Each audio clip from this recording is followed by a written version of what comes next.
motif or ñaar yi du benn justice moo def liggéeyam donc pour yow ban jéego lañu war a def pour que rapport yi ñu war a mën a xam rapport la et que après liste des justice mën a def liggéeyam ñu bañ am ay rapport gi yoo xam ne da nga koy jénn ñaan diw épinglé Massamba épinglé après du mujj fenn si wàllum justice beneen mooy si 28 mai bi nga xam te ni seen jëm si wàllum dialogue bi justice war si am pàcc bu am solo si yow yan réforme moom moo gën a urgente pour que ñu mën a am justice bi gën si Sénégal.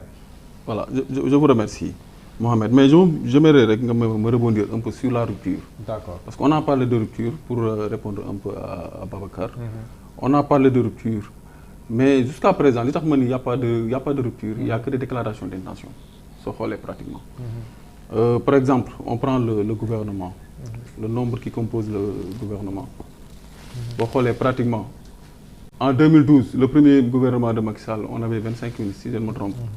En 2024, avec le premier gouvernement de Diomaye, on a 25 ministres plus 5 secrétaires d'État. Sur le cumul, jusqu'à présent, il y a simplement le maire de Sandiara qui a démissionné. Le président Ousmane Sonko, jusqu'à présent, il n'a pas démissionné. Le ministre également du pétrole, jusqu'à présent, il n'a pas démissionné. Donc, jusqu'à présent, c'est l'ami des lutteurs. C'est l'ami des lutteurs et des sportifs et des footballeurs en même temps. Jusqu'à présent également, ils n'ont pas démissionné. Donc, nous avons cumulé. Sur la caisse noire également, ils avaient dit qu'ils allaient supprimer la caisse noire pour remplacer ça par des fonds spéciaux. C'est ce qu'ils ont dit dans le projet. Ça, c'est une nomenclature budgétaire, fonds spéciaux. Fonds spéciaux, fonds spéciaux, donc aujourd'hui, jusqu'à présent, il n'y a pas la de... monnaie, la monnaie, parce que on a projet,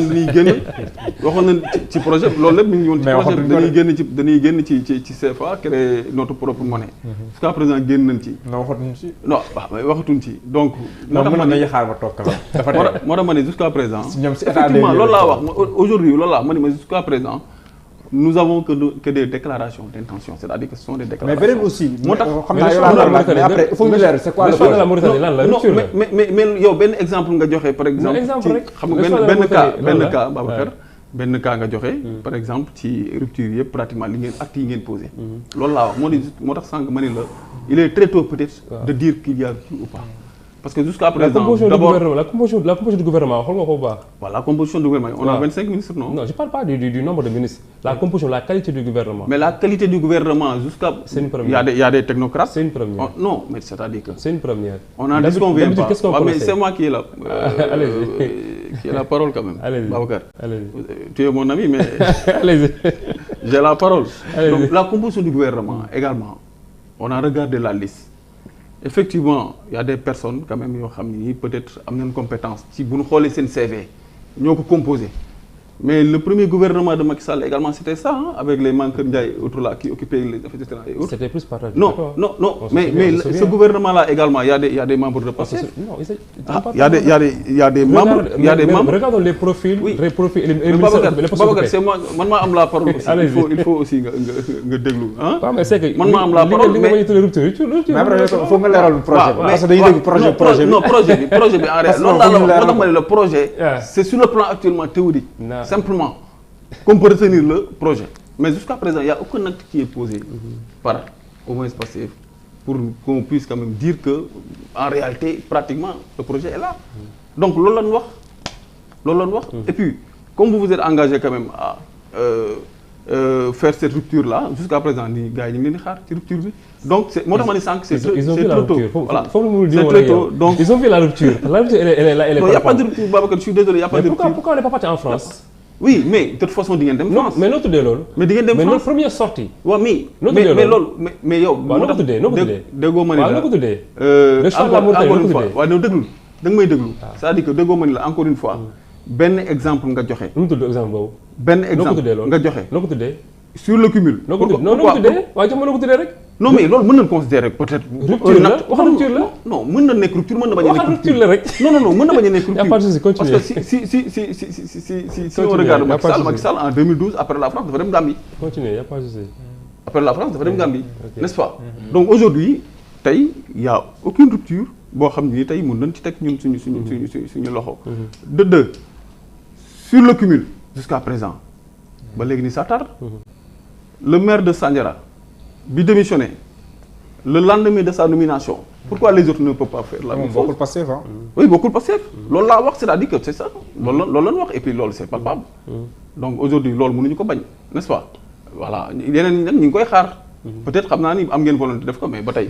Comme léegi nii amagu leen sax un mois. Le gouvernement n'a pas encore un mois donc ñu ngi xaar loolu, n'est-ce pas? waaw weer na voilà weer mën nañ leen préciser ça. Voilà. Parce que ce que je voulais dire quand même. Non ñu ngi leen di xaar. Non. Parce que là avant de parler on a l'impression. Non ñu ngi leen di xaar ci loolu Babacar. Loolu moom ne vous en faites pas. ñu ngi leen di xaar ci loolu. Voilà. Donc pour revenir au rapport des corps de contrôle xam nga le Sénégal dafa ratifier la convention, la déclaration universelle dans notre préambule, ça a été la déclaration des droits des citoyens et des peuples également. Et au niveau de l'article 15, day wax ni toute société a le droit de demander des comptes à tout agent public de son administration. C'est-à-dire que l'obligation de rendre compte, c'est une obligation boo xam ni aujourd'hui agent boo xam ni dañ la jox un budget ngay gérer quand même des fonds, obligatoirement da nga war rendre compte. Soo xoolee c'est la raison pour laquelle et ñun nous appartenons à l'UEMOA. Et l'UEMOA dafa adopté pratiquement des directives en 2009 pour quand même la transparence dans la gestion des finances publiques.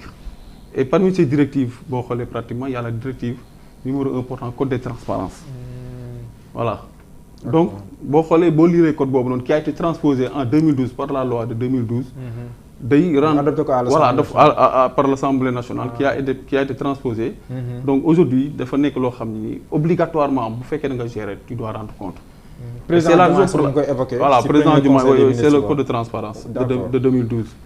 Et boo xoolee également en dehors de ces textes là mais il y a des instruments qui ont été mis en place quand même pour au moins vérifier la régularité et la sincérité des dépenses publiques. Parmi ces instruments da ngay jël en 99 il y avait la Cour des comptes qui a été instituée. Il y a également au sein de l'État, de la présidence, deux corps qui sont internes à l'État, muy IGE ak IGF. Donc ce sont des corps de contrôle qui sont internes à l'État. Pour vous dire que également le Sénégal dafa mës a nekk dëkk boo xam ni dañu bëgg mës a nangu ce qu'on appelle la reddition des comptes. Sénégal daf ko mës a bëgg. Ça rentre dans le cadre normal des choses que le président Diomaye ñëw ne man dama bëgg que les corps de contrôle là publier le rapport. Effectivement ce retard là bi mu accusé waru ko woon accuser su fekkoon ni le président Macky Sall quand même avait la volonté aujourd'hui qu'on publie ces rapports là. De 2019 à 2022 les corps de contrôle n'ont pas publié le rapport loolu c'est pas normal. Loolu c'est pas normal. On devait publier ces rapports.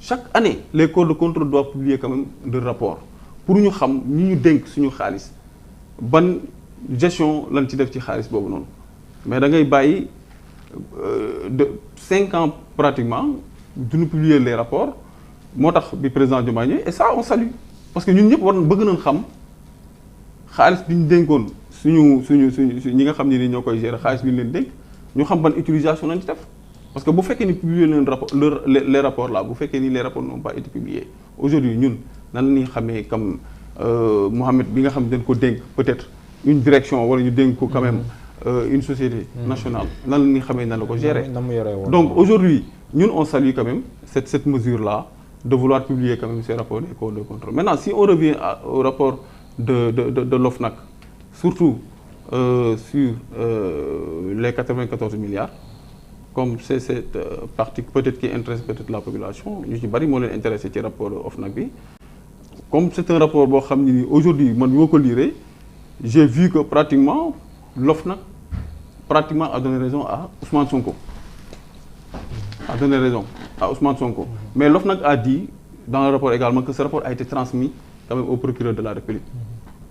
Donc comme mi ngi entre les mains de la justice aujourd'hui je pense que il appartient à la justice quand même de faire son travail pour élucider quand même la lanterne des Sénégalais quand même sur ce rapport-là. Voilà. Maintenant, je pense que poser nga ma la question. Mais paradoxalement amoon na aussi benn commission d'enquête parlementaire sur la même question bu setal Mamour Diallo. waaw ça aussi c'est un problème parce que lorsque la justice a été saisie la commission d'enquête parlementaire là quand la justice a été saisie gis nga affaire bi là normalement su fekkee ni dañoo saisir la justice la commission d'enquête parlementaire pas quand même remporter sur la justice. Donc aujourd'hui comme le dossier a été transmis au procureur et que c'est sur la table du procureur, on attend peut-être à ce que justice soit faite dans cette affaire-là. D'accord, d'accord. Siré? Oui. Publication rapport, il fallait